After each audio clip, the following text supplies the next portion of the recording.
sur cet ordinateur, c'est fait. Voilà. Vanessa Matz, je te passe la parole. Voilà, bonsoir à toutes. Je pense qu'on s'est, à part avec Béa, je pense qu'on ne s'est jamais croisé ou rencontré dans un débat ou à une occasion. Et donc, je suis très heureuse de faire votre sens et de vos différents parcours aussi. Juste aussi, Aurélia a téléphoné pour le Marie-Claire. Et donc, je suis aussi à vos côtés dans le Marie-Claire Super. du mois de mars. Pour la journée du 8 mars, et parce qu'elle m'a dit qu'elle avait pris 6 femmes inspirantes, je crois qu'elle m'a dit. Voilà. Donc, Elle m'a dit aussi, tout à fait. Oui. Et donc, c'était justement sur la question du revenge porn dont Béa a parlé. Et c'est vrai que je lui annonçais déjà, c'était la semaine dernière, lors de notre entretien, le dépôt d'une proposition de loi sur l'inceste que nous travaillons depuis plusieurs semaines. Et c'est vrai que suite au hashtag #MeTooInceste, le livre de Camille Kouchner, etc., ça a pris une proportion très importante au niveau des réseaux sociaux et de la conscientisation, de la libération de la parole, etc. Et donc, on s'est mis en contact notamment avec SOS Inceste pour voir un petit peu quelles étaient un petit peu leurs recommandations sur ce dossier. Et donc, J'ai par deux, rapport trois chiffres, si tu veux. Je pose le cadre pour celles qui, Oui, bien sûr. actuellement, 2 secondes. On estime que 2 à 4 élèves par classe sont concernés. En Belgique, en 2019, l'association SOS Inceste a reçu, donc l'année d'avant, 1255 appels.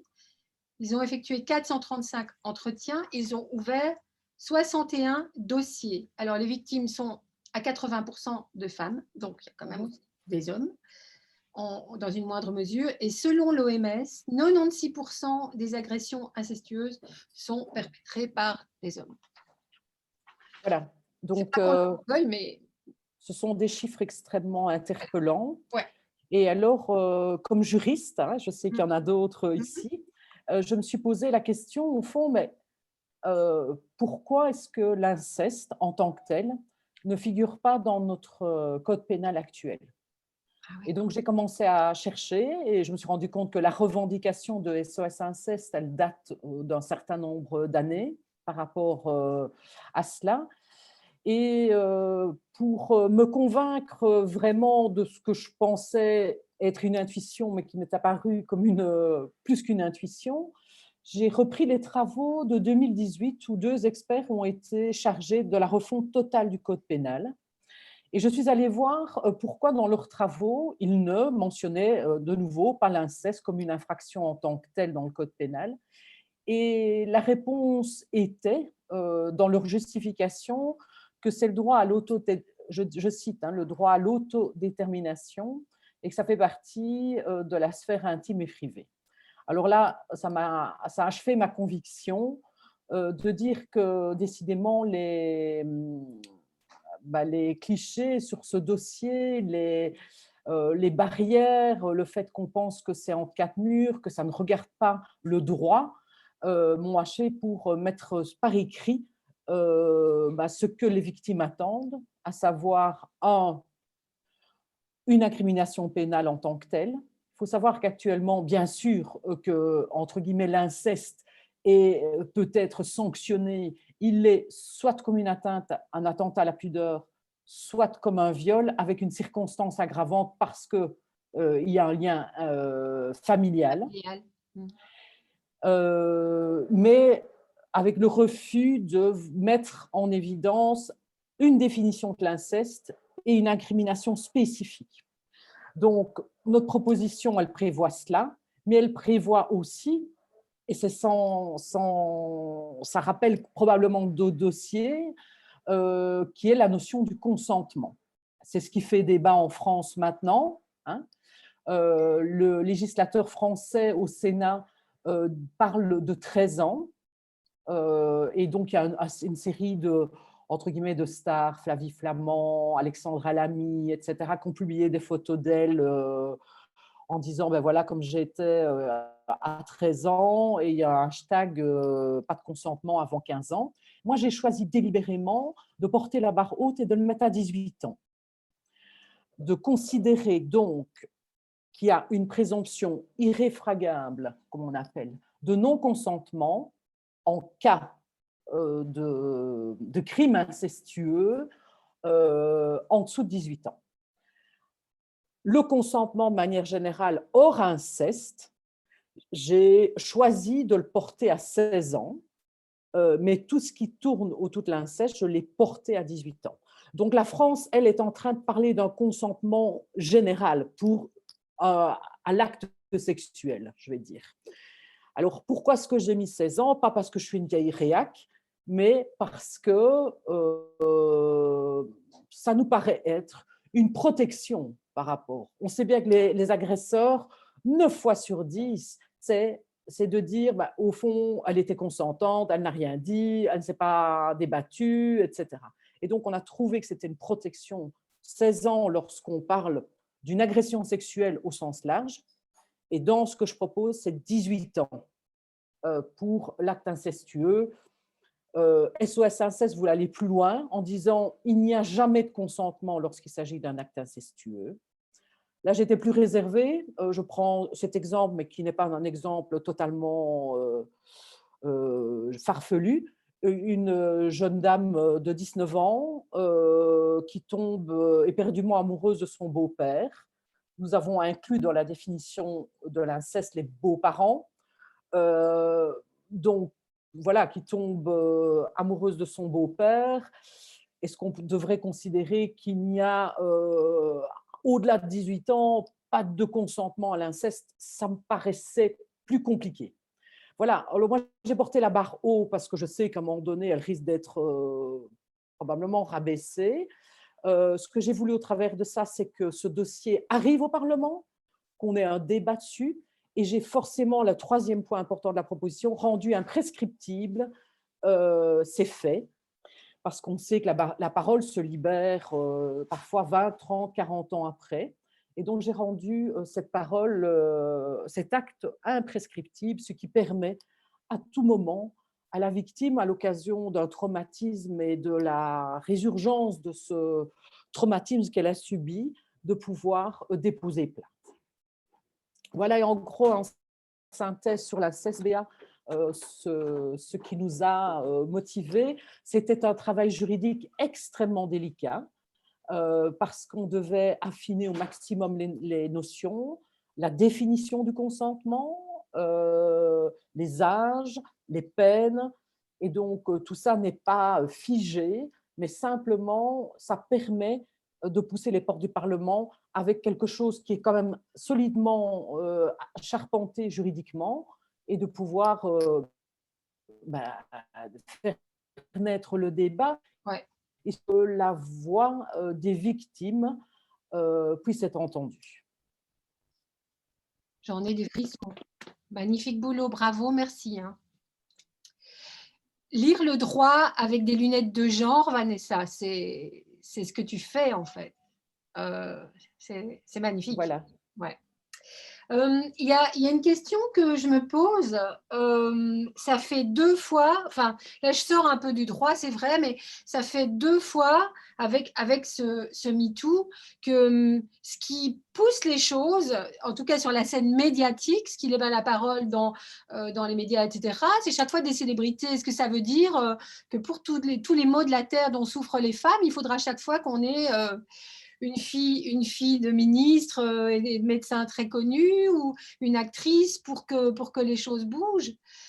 C'est quand même un peu interpellant, hein, ce monde. C'est, à mon avis, je vais laisser un peu réagir chacune, c'est un petit peu aussi, je veux dire, le propre des réseaux sociaux, de la notoriété, du fait de l'identification d'un certain nombre de personnes à une forme de starification. On le sait, c'est évident. Et donc de dire je le prends dans un autre registre. Je souffre d'une maladie orpheline qui m'a, pendant 2 ans, tenue à l'écart et qui continue, qui est extrêmement douloureuse. Quand j'en ai parlé, bah, d'un coup, j'ai eu d'autres gens qui m'ont dit bah, « écoute, j'ai la même chose que toi ». Et donc, quelque part, ça rapproche aussi les gens, ça normalise, hein, et les gens déculpabilisent énormément par rapport à ce qu'ils ont subi, en se disant « mais attends, tu vois, ça lui est arrivé à lui, à elle ». Et donc, ça libère la parole. Et donc, en cela, c'est positif. Alors, c'est dommage que ça doive passer par là, mais c'est positif quand même sur… Je pense que j'avais relevé qu'il y avait 95 000 ou 100 000 hashtags MeTooInceste de gens qui racontent, voilà, toujours sur le même type. Hein. J'avais 7 ans, c'était mon grand-père, voilà, etc.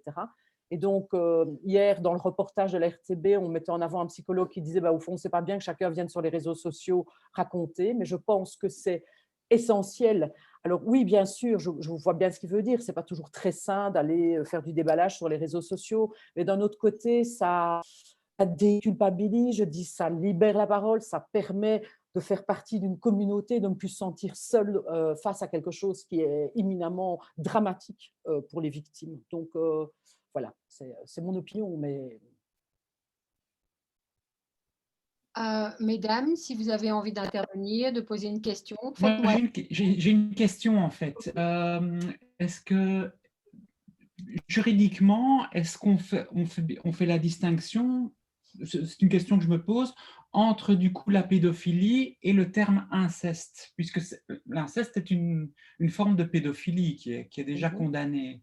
Est-ce qu'il y a du coup différents juridiques qu'on introduit des choses pour l'inceste? Oui, la pédophilie est traitée dans le volet agression sexuelle sur mineur. Oui. Il y a une circonstance aggravante parce que la victime est un mineur. Oui. Il y avait une circonstance aggravante si la victime était mineure et qu'il y avait inceste, enfin lien de parenté. Oui, oui. Et donc ici, ce qu'on fait, c'est qu'on n'aggrave pas davantage les peines. Ce qu'on fait, c'est qu'on en fait une infraction spécifique en tant que D'accord, telle. d'accord. Pourquoi? Parce que les victimes demandent vraiment, actuellement, j'ai bien vu dans le nombre de réactions que j'ai eues depuis hier, c'est juste… En fait, les victimes ont l'impression que leur situation, ce qu'elles vivent, n'est pas reconnue par le droit pénal actuellement. Ah, d'accord. Et donc, elles ont… ce qu'elles voulaient, c'est cette création de cette infraction, enfin, ce crime d'inceste en tant que tel, pour dire ah ben voilà, je vais pouvoir déposer plainte parce que on s'est occupé de ma situation, elle est visée dans la loi. Et d'autre part, ça donne aussi un signal, selon SOS Inceste, aux agresseurs de dire attention les gars. Là, on a l'impression que ça fait partie du domaine familial, privé, que ça n'entre pas, que oui, c'est certes peut-être une agression sexuelle, mais voilà. Et donc, ça donne un signal aussi aux agresseurs en disant attention, ce que vous faites, c'est pénalement répréhensible. Ouais. Et donc, c'était vraiment une attente très, très forte des victimes.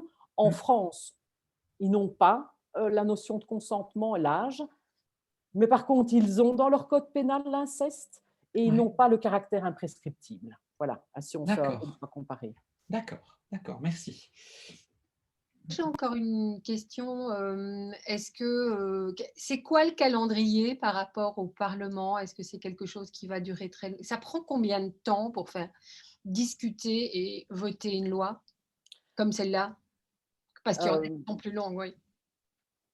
Moi, j'ai essayé d'accélérer le pas pour être… Parce qu'il n'y a rien à faire. Le politique, il se sent toujours à un moment donné un peu tenu de rendre des comptes quand il y a une déferlante, et elle est quand même très importante, de cas, de situations qui réclament quelque chose. Et donc, je me suis dit, il faut y aller maintenant, même si j'y réfléchissais déjà depuis un certain nombre de semaines avant la publication du bouquin.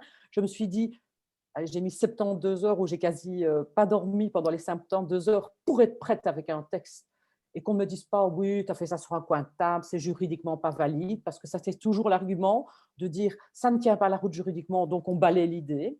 Donc, j'ai essayé vraiment de le blinder. Je dis, on a travaillé, et je me suis entourée de 2 juristes complémentaires. On a travaillé pendant 72 heures pour être prêt avec un texte.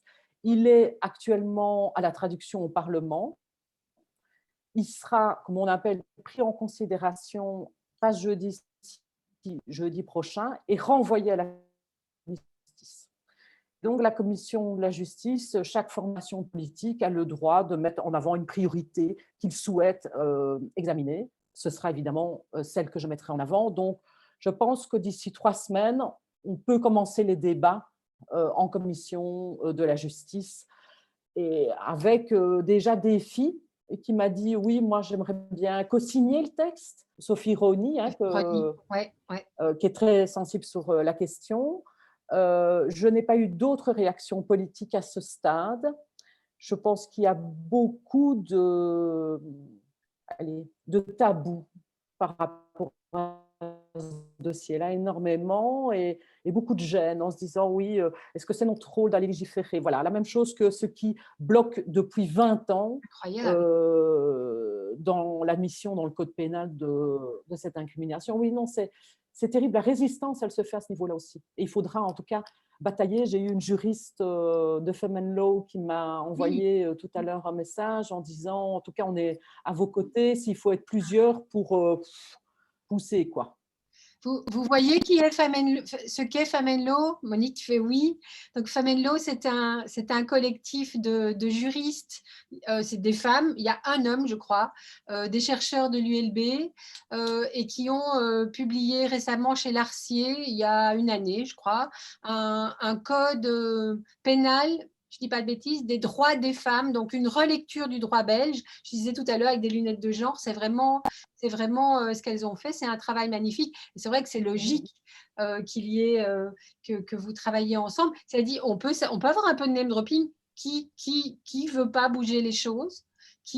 Quel parti ou quel député pour l'instant, je n'en sais rien. Pour l'instant, je n'en sais rien. Parce qu'il n'y a pas eu encore de déclaration par rapport à cela.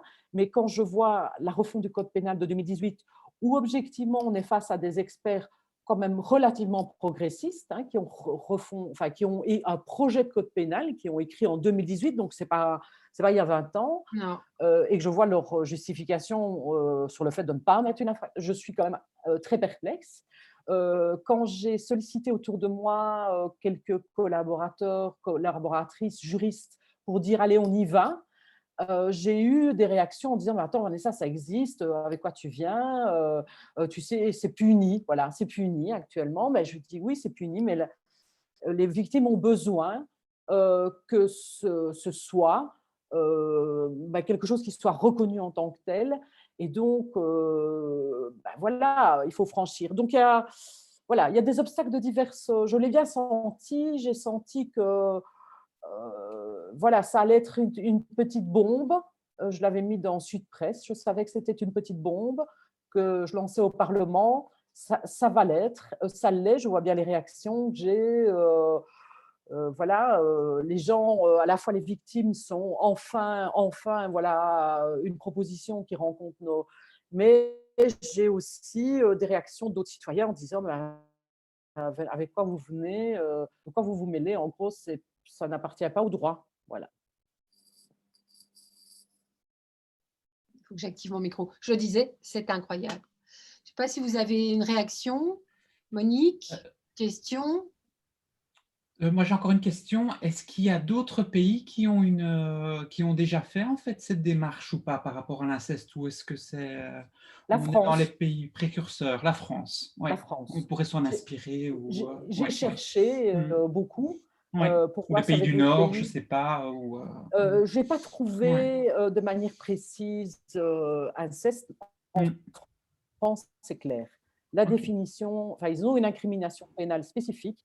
Mais ils ont leur problème de consentement, là, et ils ont un problème avec l'imprescriptibilité. Et c'est vrai que l'imprescriptibilité pour des juristes, c'est terrible, c'est difficile. Nous l'avons en Belgique, voté il y a 1 an pour tous les crimes sexuels sur les enfants.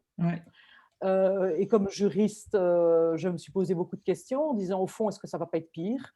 Pourquoi? D'accord, les victimes peuvent libérer la parole après des années, mais si c'est par défaut de preuve arriver à un non-lieu, est-ce que ce n'est pas encore plus frustrant? Et puis, à force d'écouter les associations de victimes qui nous ont dit, mais non, parce qu'au moins, elles auront été considérées comme victimes. Le fait de pouvoir déposer plainte et qu'on ne leur dise pas, non, non, c'est trop tard, allez vous faire foutre, c'est plus réparateur pour elles. Voilà. Ouais. On a des petites interruptions, Vanessa Matz, mais où? Attends, c'est moi qui suis en interruption maintenant. Aïe, aïe, aïe. Est-ce que vous me voyez toujours? Oui. C'est bon? Vous me voyez? Vous m'entendez? Oui, tu es de retour, Béa. Ok, Oui. top. Merci Vanessa, merci beaucoup. Merci beaucoup.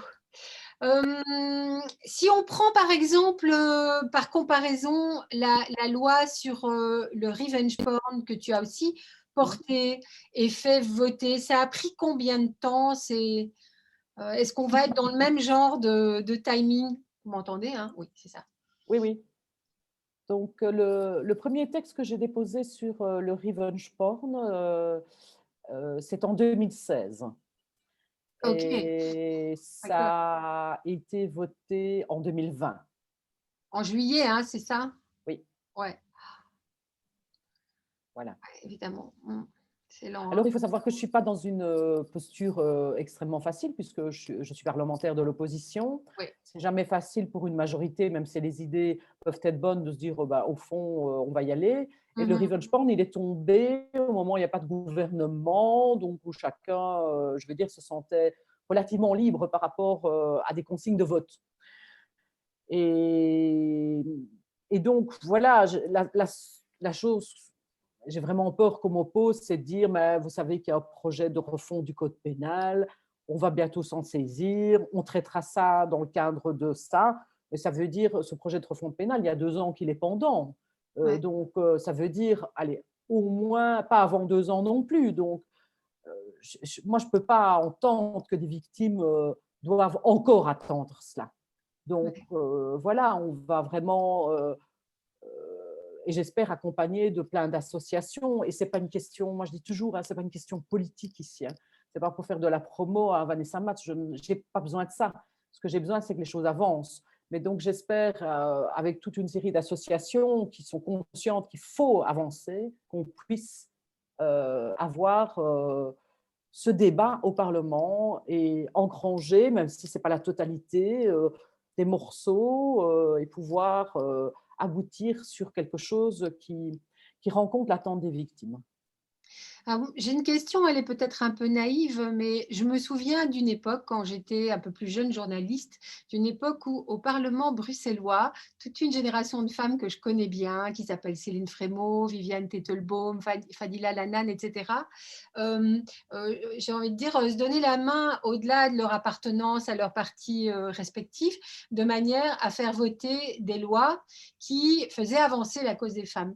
Et est-ce que tu penses que ce sujet-ci, ce thème, ce projet de loi pourrait donner ce genre d'union sacrée, j'ai envie de dire, de femmes, ou bien ce n'est pas du tout d'actualité? Oui, peut-être. Donc, nous sommes quelques-unes à être réunies au sein de la commission émancipation sociale au Parlement. Et nous sommes en train d'élaborer une grosse résolution sur le droit des femmes et des enfants. Ouais. Et donc, c'est vrai qu'il y a un certain nombre, je veux dire, forcément de convergences sur ces dossiers-là. Alors, je serai vite fixée. Pourquoi? Parce qu'une fois que le texte sort de la traduction au Parlement fédéral, je l'envoie pour co-signature à l'ensemble des groupes politiques, qu'ils soient francophones ou néerlandophones, démocratiques évidemment, pour voir s'ils veulent co-signer le texte, être co-auteurs du texte. Et donc, à mon avis, je verrai assez vite si cette question-là dépasse le clivage majorité-opposition. J'ai déjà des filles qui s'est fait connaître en disant « moi, je veux signer Ouais. ». mes défis est aussi dans l'opposition. Ouais. Donc, je verrai bien si très vite, si, en tout cas, sur le principe, il y a moyen d'avancer. Ok. Yasmine, pas de regret d'avoir abandonné le droit et... Mais en fait, non, c'est super intéressant. En fait, j'ai pas abandonné parce que finalement, dans les chroniques que je fais, c'est super intéressant. Et d'ailleurs, si vous le permettez, je ferai sûrement une chronique là-dessus. Là, j'ai déjà commandé mon livre, Le consentement, et le livre de Camille Kouchner pour les lire et préparer mes chroniques. Mais finalement, moi, j'ai jamais abandonné le droit parce qu'avec les chroniques que je fais régulièrement, chaque semaine à la télé, à la radio, je suis toujours dedans. Je m'informe toujours. Et ce matin, justement, je faisais une chronique encore sur... j'ai fait une chronique sur l'incitation à la violence, les différences entre les États-Unis et la Belgique, ce qui s'est passé aux États-Unis. Ce matin, je parlais du télétravail, la flexibilité au travail, etc. Donc, c'est vraiment super intéressant. Et justement, je reviens sur ça parce que j'ai fait plusieurs fois des chroniques sur la violence conjugale. Et le féminicide, en fait, qui n'est pas non plus dans le code pénal en Belgique, qui est effectivement en France, sauf erreur, et dans d'autres pays. Et je sais que ce cas-là aussi, et il y a beaucoup d'associations qui demandent aussi une reconnaissance du féminicide en Belgique pour justement, c'est aussi un symbole, c'est aussi symbolique comme l'inceste qui doit être reconnu en Belgique comme en France. Donc, c'est super intéressant. Et dès qu'on pourra se revoir physiquement, parce que vous êtes nombreuses à avoir réservé votre place pour venir écouter la juge Druet, je lui suis rentrée dans le chou avec un papier pas gentil qui s'appelait « La juge manque-t-elle d'instructions ?» parce que je trouvais que sa position sur le féminicide n'était pas bien documentée. Donc, elle est contre. Donc, je trouve que ce serait intéressant à un moment donné de faire un débat pour-contre chez BABI. Il y a vraiment des choses à dire par rapport à ça aussi. Mais moi, j'avais une question. Tu m'entends, Béa? On m'entend? Oui, je m'entends, vas-y. J'ai une question. En fait, c'est donc une question pour Vanessa Matz. Je voulais savoir, parce que, en fait, dans tous ces problèmes, on l'inceste, que ce soit la violence conjugale, tous ces problèmes qui sont importants et parfois un peu tabous, souvent on dit qu'il y a aussi un travail à faire en amont, c'est-à-dire pas seulement en aval, c'est-à-dire au niveau des sanctions. Évidemment, il faut améliorer et sanctionner plus, etc. Mais pas que, qu'il faut aussi plus travailler en prévention, travailler en amont sur aussi les auteurs des faits, les coupables, les présumés coupables. Et ici, est-ce que vous avez aussi dans la loi prévu un volet justement de travail avec les associations, de travail en prévention et aussi au niveau des preuves? C'est souvent ça aussi que les victimes reconnaissent, c'est que bien souvent, malgré le fait qu'elles ont un dossier qu'elles croient solide, eh bien, elles arrivent au final avec une plainte qui est, enfin, c'est classé sans suite ou elles ne peuvent pas continuer. Et justement, ici, justement, je m'intéresse à voir... est-ce que c'est prévu dans la loi? Est-ce qu'il y a justement une entraide avec les associations ou au niveau des preuves des victimes, etc.? Comment ça va se passer? Mais donc, la question de la prévention, elle est cruciale dans des dossiers, que ce soit le cyberharcèlement, la question des violences aux femmes, la question évidemment de l'inceste. Malheureusement, notre structure institutionnelle fait que ces domaines de la prévention ne relèvent pas de la compétence fédérale. Alors, ce n'est pas que je veux m'en laver les mains et dire « oh, ce n'est pas mon problème », mais je suis compétente comme législateur fédéral et donc je suis compétente sur l'aspect pénal des choses, et donc je ne suis pas compétente malheureusement sur la prévention. Donc, c'est pour cette raison, sur la violence notamment, qu'on élabore une résolution et pas une proposition de loi, une résolution parce qu'on demande au gouvernement de la Fédération Wallonie-Bruxelles d'accès à l'école sûre, etc. Et donc, c'est parfois ce qui m'a été reproché par des associations de femmes de dire, au fond, quand vous avez présenté le dossier bracelet anti-rapprochement, tel qu'il est imaginé en Espagne, quand vous avez imaginé la loi sur le revenge porn, au fond, vous êtes dans un volet répressif. Mais non, oui, bien sûr, mais je le suis parce que c'est ma compétence et que je ne peux pas aller dire, tiens, moi, oui, le demander, vouloir plus de prévention, vouloir plus d'accompagnement notamment des auteurs, par exemple au travers d'une association comme Praxis le fait, c'est vraiment, je vais dire, c'est merveilleux, hein, sur les auteurs des violences, etc. Et donc, je peux effectivement marquer mon soutien, mais je ne peux pas légiférer là-dessus. Voilà. Mais c'est une thématique qui doit se voir dans sa globalité, c'est une évidence. Mais la première demande, et donc c'est un cahier de revendication de SOS Inceste, mais la première, c'est le volet, quelque part, il faut que l'acte existe pénalement. Pour reconnaître l'existence voilà. du délit, quoi. Et voilà. Yasmine, c'est ton boulot de faire savoir aussi, parce que bon, en tant que journaliste, par exemple, qu'il y ait une loi qu'un jour on dise, bon ben voilà, le code pénal reconnaît que l'inceste est un délit, on lit pas le code pénal tous les jours, et même tout le monde ne s'informe pas en regardant le JT, mais peut-être en écoutant des émissions plus légères sur Vivacité. Et idem avec le revenge porn. Moi, il y a énormément de jeunes femmes à qui je parle et qui me disent, mais ça m'est arrivé, et je leur dis, mais il y a une loi, et elles n'en reviennent pas, elles ne savent pas qu'elles peuvent faire des démarches pour faire retirer des images, des vidéos, des photos d'elles, etc., qui circulent sur le net, enfin, pour autant qu'elles aillent vite. C'est ça, hein, Vanessa, je pense que… Béa, oui. Béa, j'aimerais juste dire un petit mot. Oui. Ça va? Oui, je voulais remercier Vanessa pour ce travail, c'est fantastique. Pour ces notions d'imprescriptibilité, c'est fantastique. Pour le fait que vous vous soyez entouré de différentes associations de femmes avocates, je crois que c'est vraiment essentiel. Et je rejoins Yasmine par rapport à cette nécessité d'être dans la prévention et pas seulement dans l'aspect de pénalité. Mais le problème, le réel problème, c'est pas seulement que Vanessa ne s'occupe que de l'aspect législatif, c'est surtout que la prévention, ça coûte beaucoup d'argent. Et donc, il y a un problème réel de financement de tous ces aspects de prévention. Et je voulais demander à Vanessa, mais à Yasmine aussi, comment on peut résoudre ce problème de financement des actions de prévention, quel que soit le domaine.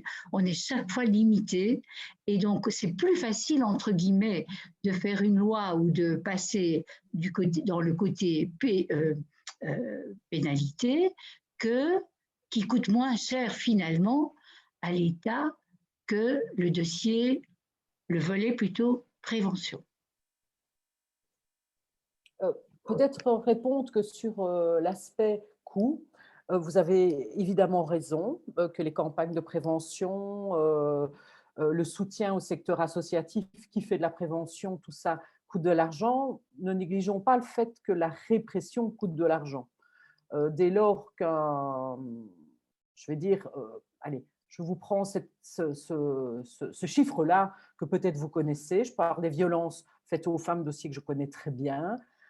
70% de classement sans suite. Alors, vous allez me dire, pourquoi est-ce qu'il y a du classement sans suite comme ça? Mais parce que tout simplement, il n'y a pas de magistrats assez pour traiter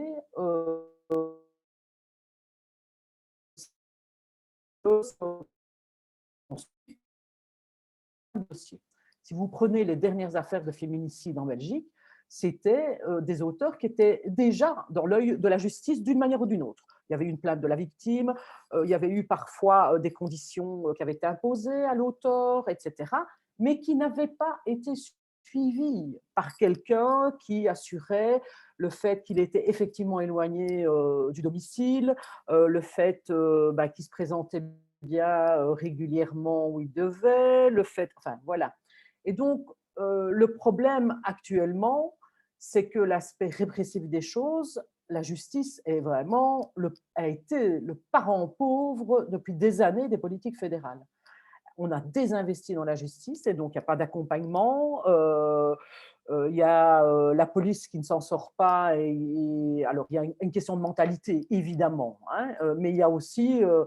ben voilà, il y a un PV qui est rédigé, mais le parquet ne fait pas suivre des faits, etc. Il faut savoir qu'en Belgique, il y a une circulaire qui s'appelle Tolérance zéro pour toutes les violences faites aux femmes, qui avait été dictée par le procureur Bourguignon à l'époque. à Liège et qui a été étendue à l'ensemble du pays.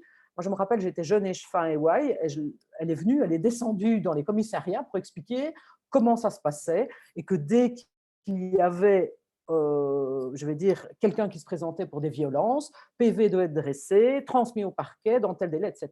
Cette circulaire a fait tâche et a été étendue à tout le pays, mais au fur et à mesure a été vidée de sa substance. À l'époque Bourguignon, on était de l'ordre à peu près du même pourcentage de classement sans suite que maintenant, 70-80%, je pense, et on était tombé à 30%. C'était quand même une belle avancée au niveau judiciaire. Et puis voilà, on a laissé tomber les moyens relatifs à la justice, à la police, et donc ceux-là ont besoin de moyens complémentaires, d'accompagnement des auteurs, mais aussi des victimes. Mais il est clair que c'est une question de moyens, mais c'est aussi une question, d'efficacité de l'appareil institutionnel. Hein. Si je vous parle de la pandémie et je vous dis qu'il y a 9 ministres de la Santé, maintenant vous le savez et on se rend compte de toutes les déperditions d'énergie que c'est. En matière de lutte contre les violences faites aux femmes, il y a ce qu'on s'appelle une conférence interministérielle où il doit y avoir à peu près 9 ministres qui sont aussi en charge de ces questions. Elles sont 8, je crois. Elles sont 8. Oui. Voilà. Ouais. Et donc, et c'est pas ça, elles essayent de faire un boulot de coordination, de transmission d'infos, etc. Mais voilà, je veux dire, quelle perte de temps et de déperdition d'énergie. Si vous prenez l'Espagne, on s'est dit, ils ont vraiment bien diminué les féminicides. Qu'est-ce qu'a fait l'Espagne? C'est clair qu'ils ont injecté des moyens colossaux dans la justice pour avoir des jugements dans les 72 heures, pour avoir un bracelet anti-rapprochement comme mesure d'éloignement de l'auteur, mais ils ont aussi investi dans le secteur associatif de prévention et d'accompagnement par la suite des auteurs, plutôt que bêtement les mettre en prison et se dire ça va leur passer. Et ils ont, je pense de mémoire, que c'est 400 millions d'euros par an pour la politique dédicacée à la lutte contre les violences faites aux femmes. Voilà. Et dans un État centralisé qui injecte les moyens dans des actions. Alors, effectivement, la prévention ne reçoit pas assez de moyens. On a des associations qui vivent une année et qui sont en train de supplier l'année d'après pour pouvoir recevoir des fonds complémentaires, pour pouvoir poursuivre, malgré leurs bons résultats, malgré tout, leurs travaux, parce qu'elles n'ont pas de contrat cadre, parce qu'elles ne savent pas se projeter sur quelques années. Et donc, vous avez tout à fait raison. Mais la déperdition des compétences dans tous les coins n'est pas non plus étrangère au manque d'efficacité. Alors, qu'est-ce qu'on peut faire?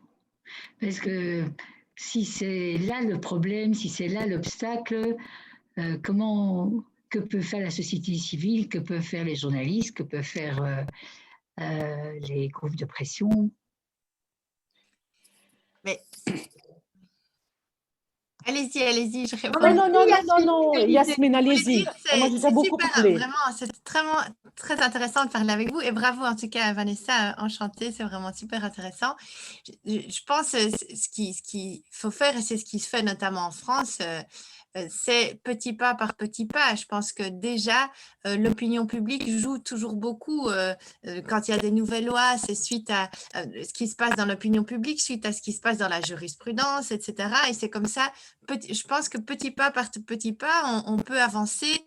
Là, on a instauré récemment, si je ne me trompe pas, la formation des juges, des magistrats dans le cadre des violences faites aux femmes. Effectivement, donc le bracelet anti-rapprochement. Donc, il y a effectivement des avancées et un des meilleurs moyens, effectivement, c'est informer la population et avec la conscience populaire, pouvoir permettre d'avancer plus vite. Mais je pense que c'est comme dans comme les droits des femmes, par exemple, c'est petit pas par petit pas, on va évoluer et on va améliorer ça, évidemment. J'ai envie de dire quelque chose d'optimiste parce que je pense aussi que les choses sont en route. Alors, c'est très lent, on est d'accord, et c'est vrai que c'est très énervant, cette lasagne institutionnelle débile, mais en même temps, bon, la Belgique a signé et ratifié il y a 300 000 ans la Convention d'Istanbul. Et cette chose, elle se met en place tout doucement. Il y a le ministre de la Justice avec le ministre de l'Intérieur qui ont signé ensemble. Vous m'arrêtez, tu m'arrêtes, Vanessa, si je dis des bêtises, mais je pense qu'il y a un plan national contre les violences faites aux femmes. Tout ça se met en place avec des obligations de formation à tous les niveaux, la police, les parquets, etc. Donc, on y va. Ça ne va pas vite, mais on y va. En même temps, moi, je me suis retrouvée il y a un an, enfin un peu plus d'un an, dans une petite réunion avec Nawel Benamou qui avait convoqué différentes personnes. J'étais avec ma casquette Touche pas à ma pote et j'étais autour d'une table avec 2 personnes qui venaient de quelque chose qui s'appelle, je crois, le groupe d'appui bruxellois. Alors déjà, c'est une ASBL, c'est hallucinant. Ce sont les gens qui sont chargés par... Yamila, peut-être tu connais, c'est beaucoup de psychologues, de psychiatres et des gens qui sont chargés de donner des avis, donc d'évaluer, de donner des avis sur des gens qui sont condamnés, mais qui sont des délinquants sexuels, principalement pédophiles ou violeurs. Et donc, ils font les évaluations psychologiques de ces gens, ils remettent des rapports sur lesquels les juges vont se baser pour remettre leur jugement, mais aussi, ils doivent prendre en charge ces gens dans des mécanismes de probation, etc. C'est une ASBL. Déjà, moi, j'hallucine que ce soit une ASBL et pas quelque chose qui fasse partie. Enfin, je ne connais rien, mais leur position est extrêmement précaire. Et même sur le plan physique, j'ai envie de dire, parce qu'on les trimballait d'un bureau à un autre, qui n'était jamais vraiment installés. Et ils nous ont expliqué que, étant en charge de je ne sais plus combien de centaines de dossiers par an, ces gens, ils avaient 7 temps plein, 7 équivalents temps plein, ce qui est quand même pas énorme. Donc là, on se dit qu'il y a des priorités qu'on a oubliées, quoi. Voilà. Donc je balance entre un certain optimisme et en même temps, parfois, on découvre des choses qui sont vraiment hallucinantes, je trouve. Oui, et c'est principalement, c'est vrai que les choses bougent. Allez, on doit reconnaître, et je suis dans l'opposition, et donc moi je sais être critique quand je dois l'être, mais je sais aussi reconnaître ce qu'il en est. C'est qu'il a l'air, le gouvernement fédéral en tout cas, a l'air sur les questions de justice, de sécurité et de la question des violences, d'avoir enfin capté qu'il fallait être beaucoup plus proactif. Et on le voit notamment au travers de la secrétaire d'État Schlitz, qui est venue avec une note de politique générale bien charpentée, avec des moyens à l'appui, notamment quelque chose, les centres de prise en charge pluridisciplinaires, pour l'instant, il y en a 3, des victimes de violences sexuelles. Donc, on a dans ces centres, ce sont des hôpitaux en fait. Il y en a à Liège, c'est le CHU de Liège, il y en a à Bruxelles, il y en a en Flandre, voilà. Et là, on a un psychologue, on a la possibilité de déposer plainte, on est pris en charge médicalement. Enfin, je veux dire, voilà, c'est un centre pluridisciplinaire. Ils ont prévu d'augmenter à 6 et puis à 7 centres avec des moyens qui sont dédicacés à cela. Voilà, c'est merveilleux parce qu'on sait que ces centres, ils ont l'approche thématique prévention, répression, de guide de la victime. Et donc, les Justice Family Centers qui existent en Flandre, qui sont vraiment des lieux aussi qui regroupent l'ensemble du secteur associatif qui accompagne, mais aussi les institutionnels de la sécurité. Ils sont aussi prévus de se propager, entre guillemets, en Wallonie. En Flandre, ça marche superbement bien. Donc voilà, il y a des volontés en tout cas affichées que les choses soient différentes, et au travers de cette conférence interministérielle, même si elles sont 8, voilà, elles mettent en place des choses pour se coordonner. Alors ça prend trop de temps pour nous, évidemment, mais voilà, au moins il y a des pas qui sont posés. J'ai encore envie de parler, mais est-ce que l'une d'entre vous a envie de réagir ou de poser une question? Monique et moi, je pense que le temps, effectivement, pour nous, ça nous paraît long, ce temps entre la prise de conscience et la mise en œuvre, c'est fou, c'est vraiment long. Donc, je comprends que… Mais voilà, c'est tout. Et c'est lourd. Moi, je ne suis pas en train de vous dire que c'est normal, hein. Je suis en train de vous expliquer comment ça se passe. Et pour nous, c'est terriblement long aussi. Allez, je vais dire, je sais que je vais avoir dans les jours qui viennent sur l'inceste des retours en me disant, c'en est où, allez, etc. Et voilà, il va falloir que je me batte pour que ça vienne à l'ordre du jour. Il va falloir que je me batte pour dire, pour ne pas que ce soit peut-être balayé d'office en disant, ben non, ce sera dans le futur code pénal. Il va falloir que je me batte pour avoir des auditions de gens qui viennent cautionner. Voilà, donc parfois aussi on est esquinté de devoir pousser. Et le revenge porn, objectivement, qu'on le revenge porn, mais qui est plus large que le revenge porn, puisque c'est la diffusion d'images à caractère sexuel sans le consentement de la personne, avec une intention de nuire, de vengeance ou de lucre. Donc, on est dans des cas de figure très, très larges par rapport… Ce n'est pas juste l'objectif de vengeance. Voilà, vous avez entendu, je la dépose en 2016. Je parviens à ce qu'elle vienne à l'ordre du jour, je pense, en 2019. Et je parviens à ce qu'elle soit votée en 2020 avec des experts, heureusement, qui viennent dire oui, d'accord, c'est bien, il faudrait juste modifier ça et ça, avec un accord un peu tacite avec certains partis pour qui déposent des amendements. Enfin, tout ça est aussi une affaire de diplomatie, pour que chacun se sente valorisé, voilà, qui puisse dire, mais moi, j'ai déposé un amendement qui était important, et voilà, donc on fait de la diplomatie, on fait de la psychologie, on fait du juridique, on fait beaucoup de choses, voilà, sur des dossiers comme ça. Jamila, tu branches ton… Oui, alors moi, juste avant de partir, c'est passionnant, hein, c'est un débat passionnant. Je n'ai pas vraiment beaucoup de légitimité dans ces thèmes-là parce que voilà, je n'ai pas d'expertise psychologique en matière juridique. Par contre, effectivement, je peux avoir au cabinet des plaintes ou des situations de grande détresse ou de violence conjugale ou des choses de cet ordre-là. Et le fait de pouvoir référer les personnes vers un cadre juridique existant qui peut finalement accueillir leur détresse, c'est quelque chose qui est rassurant. Bien sûr, le temps juridique est un temps long et donc voilà, les choses prennent du temps à se mettre en place, un temps que ces femmes, lorsqu'elles sont dans une situation de détresse, n'ont pas, malheureusement, mais voilà. Sinon, moi, les femmes qui viennent me voir sont souvent des femmes qui veulent être accompagnées plutôt pour réaliser leurs objectifs, mettre en place une entreprise ou faire tourner leur entreprise ou qui n'en peuvent plus, qui ont une charge mentale tellement importante qu'elles sont voilà, prises dans un engrenage et qui veulent se retrouver, se reconnecter avec elles-mêmes et faire des choix qui leur correspondent et mener finalement leur business, leur entreprise vers une direction qui est plus en phase avec leurs valeurs.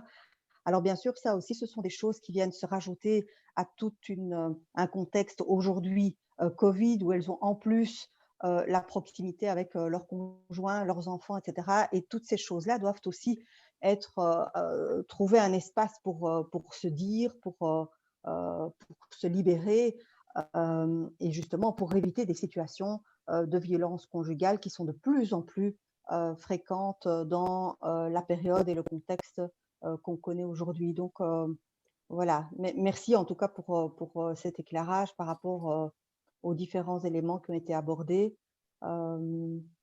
Donc voilà, et puis je vais devoir vous quitter. On va tout y aller, hein. Oui. Ce que tu dis, effectivement, juste une dernière chose, mettre en parallèle l'augmentation de la violence conjugale, la violence intrafamiliale avec le Covid. Moi, je suis pas mal en contact pour le moment avec Françoise Leroux, qui dirige le CPVS, donc c'est le Centre de prise en charge violence sexuelle ici à Saint-Pierre, et qui dit qu'il y a eu plus de victimes qui ont déboulé au centre suite au premier confinement, mais par contre, elle n'a pas d'explication pour ça. Il y en a un tout petit peu moins maintenant, mais dit-elle, les cas sont plus trash. Donc, de plus en plus fort. Voilà. Donc, Mais des choses qui se sont tassées pendant un moment et puis qui maintenant explosent. Ouais. Donc, malheureusement, c'est une réalité aussi. Bon, c'est pas facile de faire une conclusion là-dessus. On retient que le temps du droit, le temps du vote n'est pas celui que l'on voudrait, qu'il y a quand même des choses qui sont en route. Ben, Vanessa, grâce à toi notamment. Mais oui, donc grand merci d'être venue partager ça avec nous et je suis très, très, très impatiente de déconfiner pour inviter tous nos invités digitaux numériques et pour les réunir un de ces jours au minimum sur le toit chez BAB quand il fera un peu meilleur. Merci mille fois, bonne continuation. Merci. Merci à tous. C'était Merci super beaucoup. intéressant. Merci beaucoup. Je me réjouis de vous revoir beaucoup. bientôt la semaine prochaine peut-être. Et bravo en tout cas. Merci beaucoup. Nous aussi, oui. Merci Au à revoir. Merci. Julie. Bonne Bye. soirée. Au Bonne revoir. soirée. J'essaie de trouver mon petit générique, sinon je vais devoir vous le chanter. Bonne soirée. On l'écoute. Ah, attends, Vas-y. je le trouve. Ici. Alors, c'est mon beau. Oui. Attends, Béa, j'avais quand même envie de demander à Vanessa comment est-ce qu'on peut l'aider. C'est une bonne question. M'aider. Alors, bon. Il Je faut on peut pense faire qu'il- tout autant qu'on est, ensemble ou séparément. Bonne idée. Je pense que le moment venu, en tout cas sur l'inceste, il sera temps de se manifester en tant que femme, simplement pour voilà, soutenir le fait qu'il faut à un moment donné qu'il y ait quelque chose qui se passe pour les victimes. Et de manière générale, je pense que c'est la mobilisation, on l'a dit tout à l'heure, on l'a vu sur les réseaux sociaux, mais la mobilisation citoyenne qui fait qu'à un moment donné, les lignes bougent. Hein. Donc, moi, je ne vais pas hésiter via BA à vous informer un petit peu de l'évolution et de siffler, entre guillemets, au moment où j'ai besoin que, voilà, que chacune dans ce qu'elle est, dans ce qu'elle vit, dans ce qu'elle propose. Je vis tout à l'heure le projet, c'est pas Yasmine, c'est qui vient de nous quitter? Non, avec Yamila Azouz. voilà, Oui. qui explique l'aide qu'elle peut apporter aux différentes femmes, aussi pour ne pas que ça dégénère dans d'autres choses, pour permettre un épanouissement, etc. Je pense que voilà, chacune, on a un rôle à jouer. Moi j'ai le rôle parce que j'ai écrit, mais je ne fais qu'écrire ce qu'on m'a demandé d'écrire, si je caricature un petit peu, parce qu'on m'a demandé d'écrire, mais ce que je crois qu'il est bon qu'on écrive à un moment donné et qu'on fasse voter. Donc le soutien citoyen est essentiel dans ces dossiers-là. C'est comme ça que je m'excuse, mais certains ont toujours dans le viseur leur compteur électoral qui arrive et c'est comme ça que ça marche malheureusement la politique. Et c'est bien dommage de dire que ce n'est pas la cause qui est importante, mais de se dire au fond, si je ne prends pas option là-dessus, peut-être que je vais avoir des électeurs en moins. C'est malheureux, mais c'est comme ça. Et donc, forcément, quand il y a une mobilisation citoyenne, c'est X voix pour certains qui se disent « Oh là là, là, je vais être entaché si je ne dis pas oui ». Et voilà, c'est comme ça que ça marche. Et les plus grands combats, ils sont arrivés quand même comme ça, souvent comme ça d'ailleurs. En tout cas, tu peux compter sur nous pour faire du tam-tam le jour où il faut. Hein. Voilà.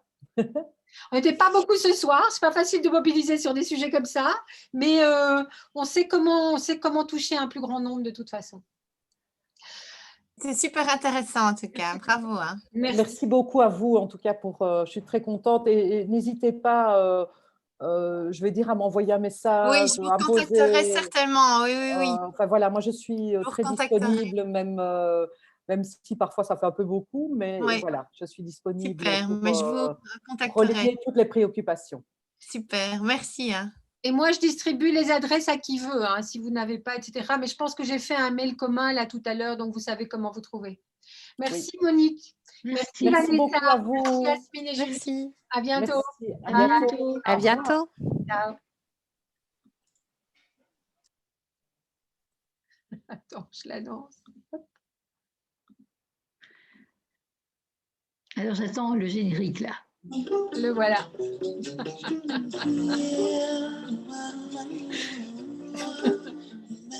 C'est difficile de penser à tout toute seule. Mais évidemment. Je vais me faire aider, tu sais. Je commence à travailler, figure-toi. Attends, je vais baisser un peu le son de ça. En fait, je commence à travailler avec Najad Jonas Ménoir. Tu la connais ou pas? C'est une membre du cercle que j'aime bien, que je regarde depuis longtemps. Et on est en train de travailler sur du B2B, en fait. Qu'est-ce qui se passe? Oui, du B2B, oui, je t'écoute. Comme tu m'as dit, hein. Et alors, on a réalisé que c'était trop tard de vendre le 8 mars maintenant. Non, non, ils cherchent. Les gens envoient à ta manière un truc en disant, vous cherchez une animation, je suis là. C'est tout. Oui, alors je vais le faire ça avec les gens que je connais. Ça, oui. OK.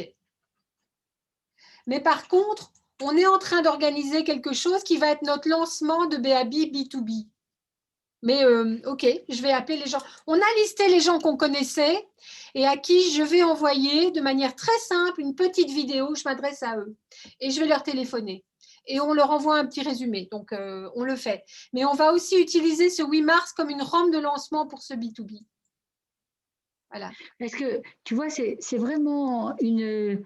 Enfin, c'est quoi? C'est la secrétaire du grand patron, s'il y a encore des secrétaires, au niveau de la direction des ressources humaines, de la communication.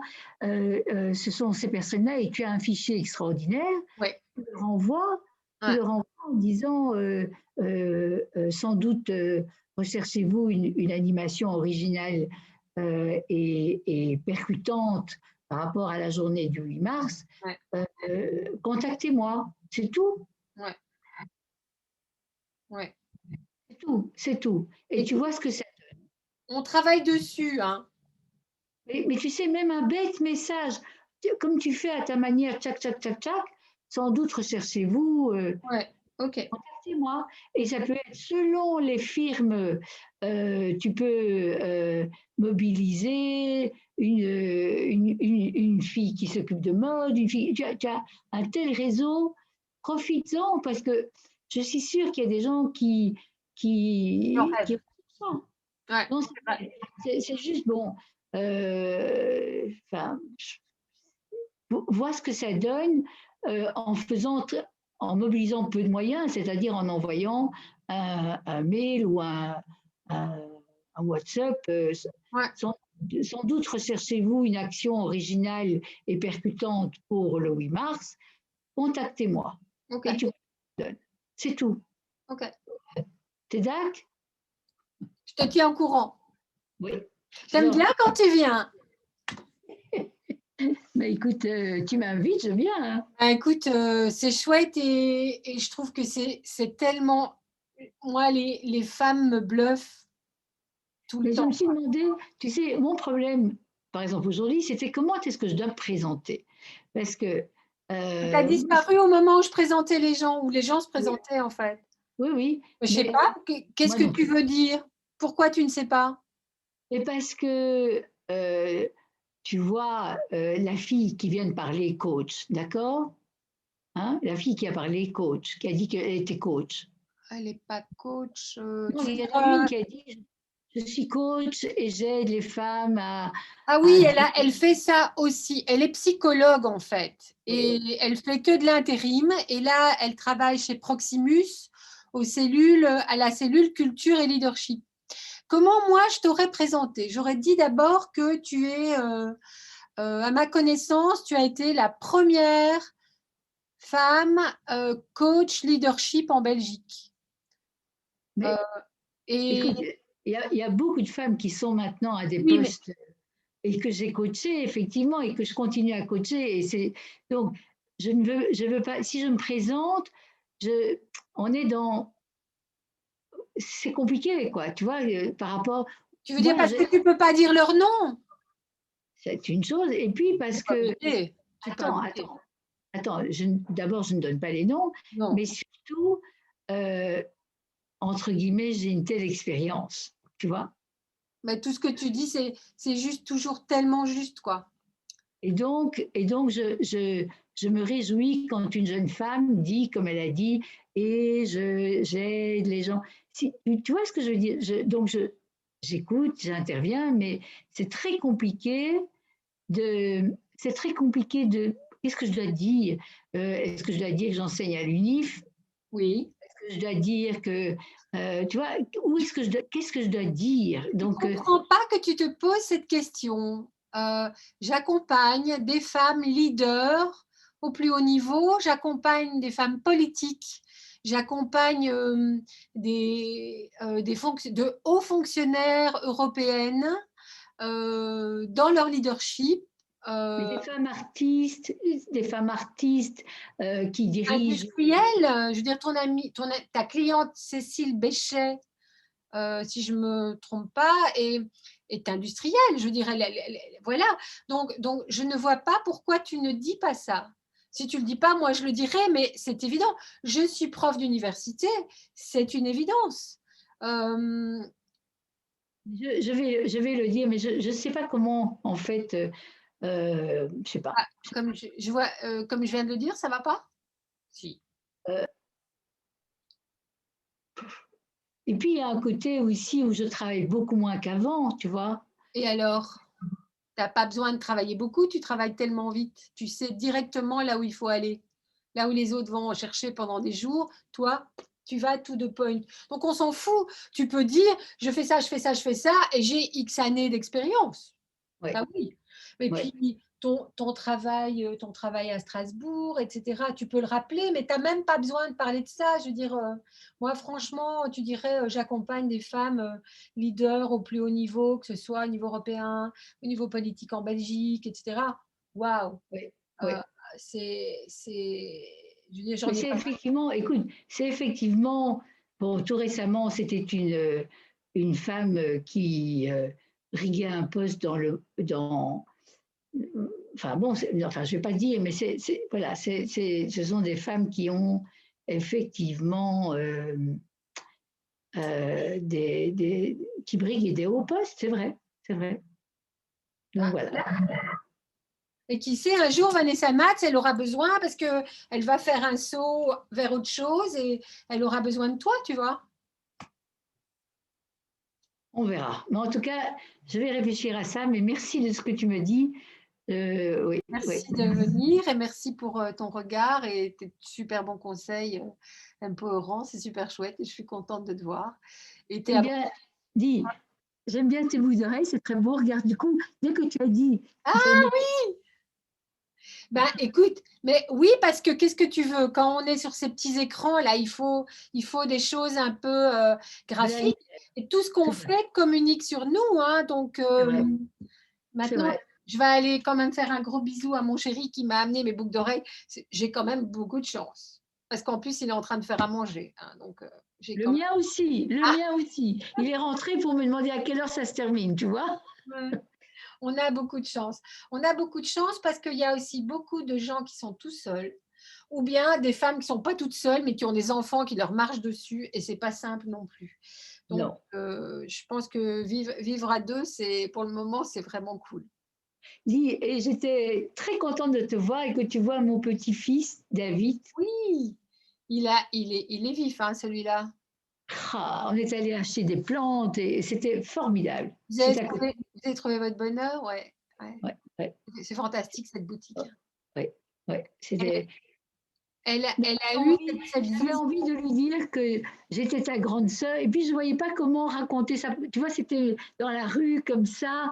J'avais envie de raconter des choses, puis voilà. Mais ça ne s'est pas présenté. On fera un truc plus familial à une autre occasion. Mais oui, écoute, si tu reviens dans le quartier, fais-moi signe. Hein, j'ai quand même une cour, donc pour autant qu'on soit habillé, on peut s'asseoir, boire un café et papoter dans des conditions Covid tranquilles.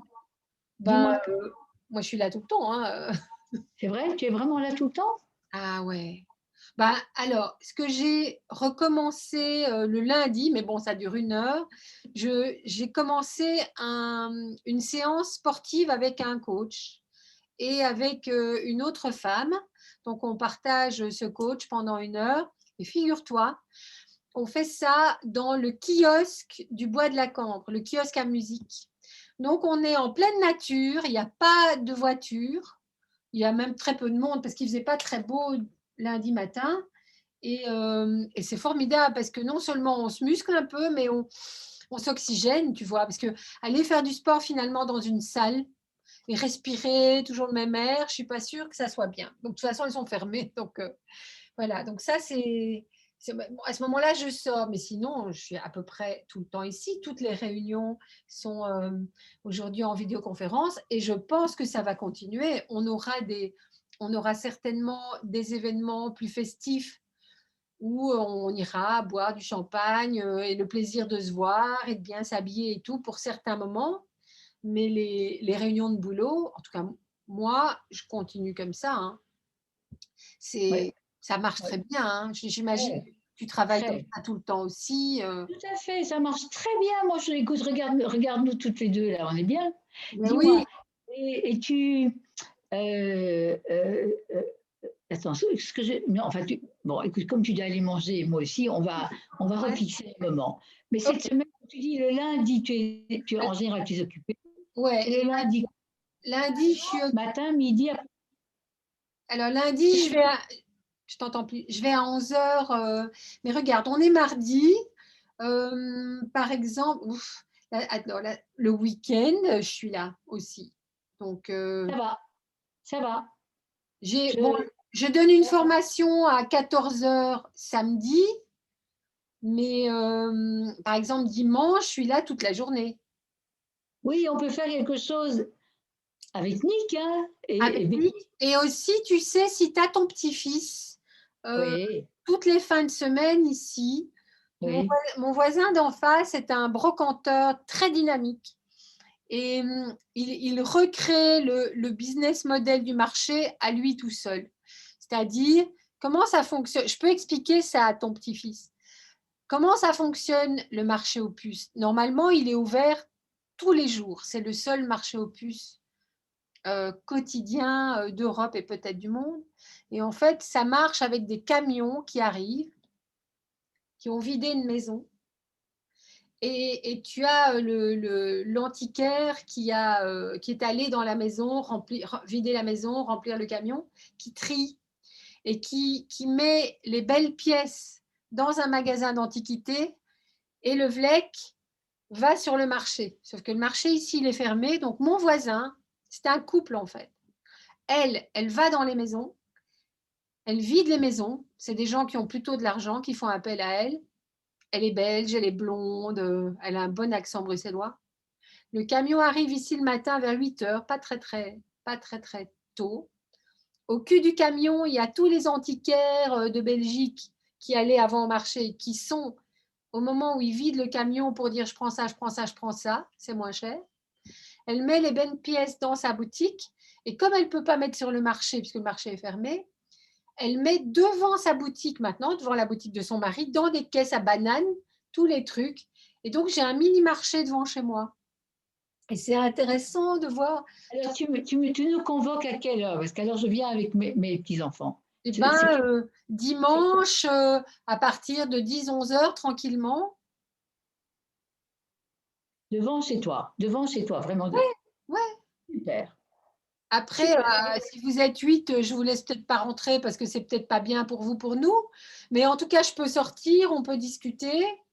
On doit pouvoir acheter un café dans le coin parce qu'il y a quand même des bistrots qui sont ouverts. Donc, enfin, pas des bistrots, mais des trucs de takeaway. Ah, mais voilà, pour tes petits-enfants, un peu plus haut que chez moi, il y a le magasin de cupcakes qui s'appelle Darling Cupcakes. Et on peut acheter des cupcakes, mais aussi on peut acheter un cupcake, un café. Donc pour nous, c'est bien. Et puis moi, je peux faire du café aussi s'il faut, bien sûr.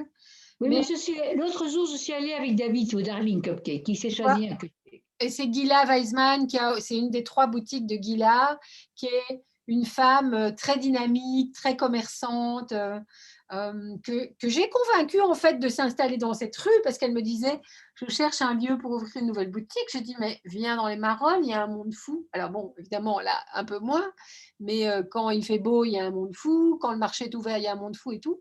Et elle est très contente, cette boutique marche très très bien. Écoute, c'est génial. Je parle à tout le monde de dimanche, ça va. Et j'ai encore une question. Comment tu expliques que tu aies eu 5-6 personnes aujourd'hui et à d'autres moments, c'est l'heure, c'est le sujet. Je ne crois pas que ce soit le sujet, moi. C'est l'heure peut-être? Non, les 2 dernières semaines, j'ai eu beaucoup de monde. Beaucoup de monde. J'ai eu 35 femmes. Ouais. Je pense que c'est le sujet. Je pense aussi que j'ai très fort vendu revenge porn plutôt que de vendre inceste. J'aurais sans doute eu plus de monde en mettant inceste en avant, mais c'est quelque chose où je l'ai vu un peu tard. Et je t'avoue que j'ai beaucoup de travail pour le moment, plein de trucs dans tous les sens, notamment avec Touche pas à ma pote. Et donc, quelque part, j'ai peut-être pas assez mis en avant cette thématique-là. Parce que moi, j'ai reçu ton message aujourd'hui, mais pas avant, hein. Ça c'est Oui, normal, hein, on est oui, d'accord. Hein. non, je sais que j'ai pas assez travaillé là-dessus, mais aussi, j'ai envie de dire, tu sais, c'est terrible, mais les femmes viennent, peut-être les hommes aussi, c'est peut-être pas que les femmes, mais ce que je veux dire, les membres du cercle viennent à partir du moment où elles ont un bénéfice personnel. Et donc, j'ai invité il y a 15 jours la rédactrice en chef du magazine L'Officiel. Toutes les filles qui ont des trucs à vendre, des bijoux, des foulards, des sacs, machin, elles étaient toutes là, des vêtements, elles étaient toutes là parce qu'elles voulaient toutes que la fille parle d'elle dans son journal. Tu vois. La semaine dernière, c'était Yvon Anglaire. Ou c'est dans l'autre sens, je ne sais plus. J'étais là. Il y avait quand même du monde aussi. Et c'était toutes les questions qu'on se pose soi par rapport à sa propre santé, tu vois.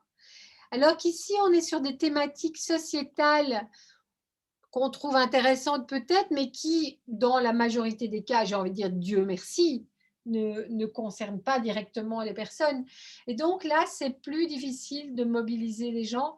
Et j'ai quand même envie de dire qu'en plus, il faut reconnaître qu'on est au milieu de l'hiver, au milieu du confinement, avec ce truc qui dure et que je sens très bien que les gens, ils ont envie qu'on les fasse rêver, tu vois, pour le moment, et qu'on vienne avec des choses un peu plus légères. Enfin, ça, c'est moi, en tant que journaliste, je sens ça.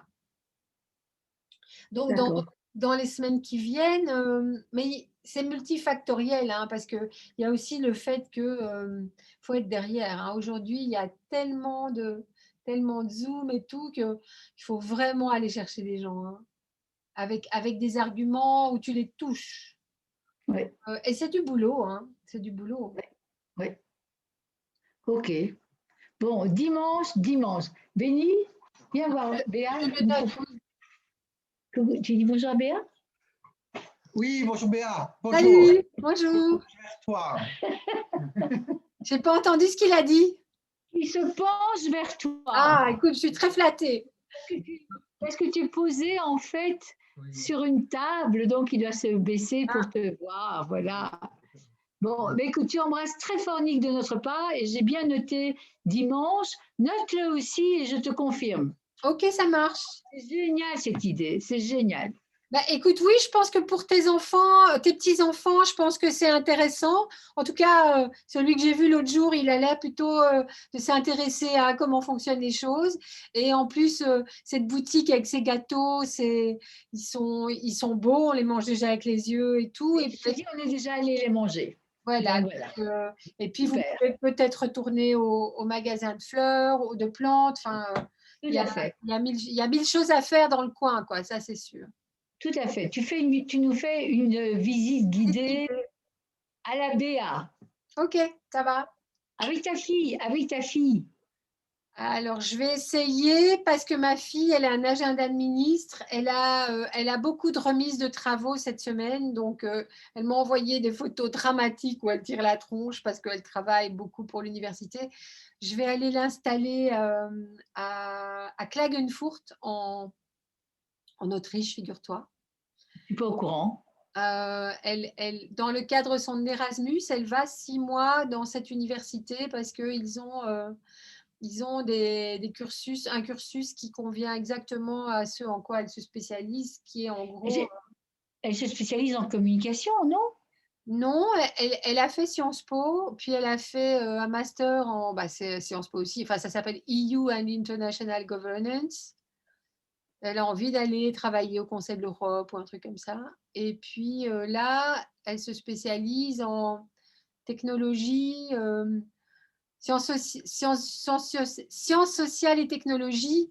Donc, c'est tout l'aspect démocratie, processus électoraux, réseaux sociaux, manipulation des foules, enfin, tu vois, la propagande 2021, tout ça. Et l'aspect humain dans tout ça, c'est intéressant.